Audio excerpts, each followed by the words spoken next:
প্রিয় দর্শক, আমি কাউকে কটাক্ষ করে বা কাউকে ছুটি করার জন্য আমি কথাটা বলছি না। আমি বলতেছি, দেখেন আমাদের বর্তমান পরিস্থিতি এবং বর্তমান আমাদের যে হালত, দিন তো দিন উন্নত হওয়ার কথা, কিন্তু মুসলমান দিন তো দিন নিচের দিকে যাচ্ছে, তলা নিতে যাচ্ছে। আমার প্রশ্ন হচ্ছে কেন?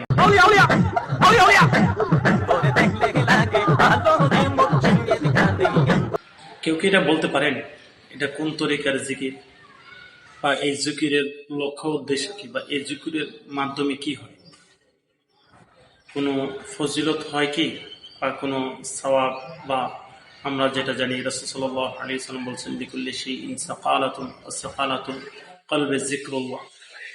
তো এভাবে কোনো জিকির আছে কিনা যে জিকির হ্যাঁ উলিয়া উলিয়া, এটা কোনো জিকির হচ্ছে নাকি বর্ষনা করা হচ্ছে? আমি তো বুঝতেছি না। এটা এটা এটা কোনো জিকিরের তরিকা আছে কিনা আমি জানি না। আমি জানার জন্য আপনাদেরকে এই ভিডিওটা দেখাচ্ছি।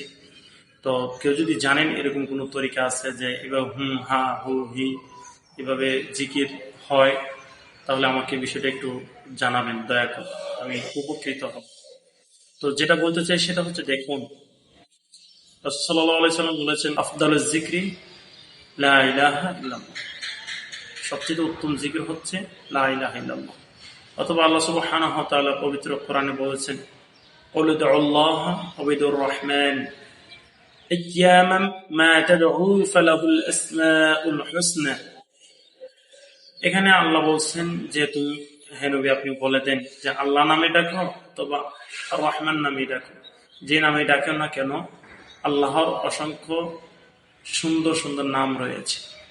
তো এখানে তো আমি আল্লাহর কোনো নাম দেখতে পেলাম না। হয়, আউলিয়া, এগুলো কি আল্লাহর নাম? এইভাবে বললে জিকিরে ফলত কি হয়?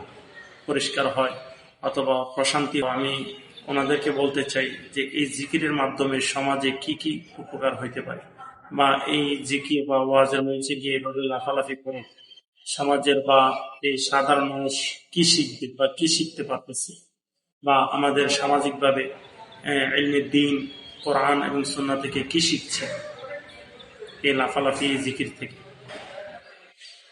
প্রিয় দর্শক, আমি কাউকে কটাক্ষ করে বা কাউকে ছুটি করার জন্য আমি কথাটা বলছি না। আমি বলতেছি, দেখেন আমাদের বর্তমান পরিস্থিতি এবং বর্তমান আমাদের যে হালত, দিন তো দিন উন্নত হওয়ার কথা, কিন্তু মুসলমান দিন তো দিন নিচের দিকে যাচ্ছে, তলা নিতে যাচ্ছে। আমার প্রশ্ন হচ্ছে কেন? কেন আমাদের এই করুণ অবস্থা হচ্ছে? তার পিছনে কারণটা কি? আমি শুধু ওই কারণটা খুঁজতেছি, কি কারণে আজকে আমাদের সমাজ এত তলা নিতে যাচ্ছে। এটা কি এই আমাদের ব্যর্থতা নয়? যেখানে মুসলমানের ইতিহাস দেখলে বোঝা যায় যে একসময় দীর্ঘ টাইম ধরে মুসলমানরা এই গোটা দুনিয়াকে শাসন করেছে। আজকে গোটা দুনিয়াতে মুসলমান শাসিত হচ্ছে, বিভিন্ন দল উপদলের মাধ্যমে শাসিত হচ্ছে। মুসলমানরা শাসন করার ক্ষমতা একেবারে হারিয়ে ফেলছে। তো প্রিয় দর্শক, আসলে কেউ কষ্ট নেবেন না। আমি কারো কষ্ট দেওয়ার জন্য বা কাউকে হ্যাক করার জন্য বা কাউকে ছোট করার জন্য আমি এই ভিডিওটা বানাইনি। আমার মূল উদ্দেশ্য হচ্ছে যে আসলে জানার জন্য।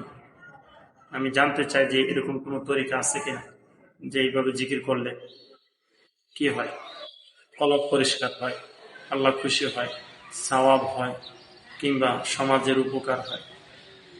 এরকম কোনো তরিকা থাকলে আমাকে অবশ্যই জানাবেন।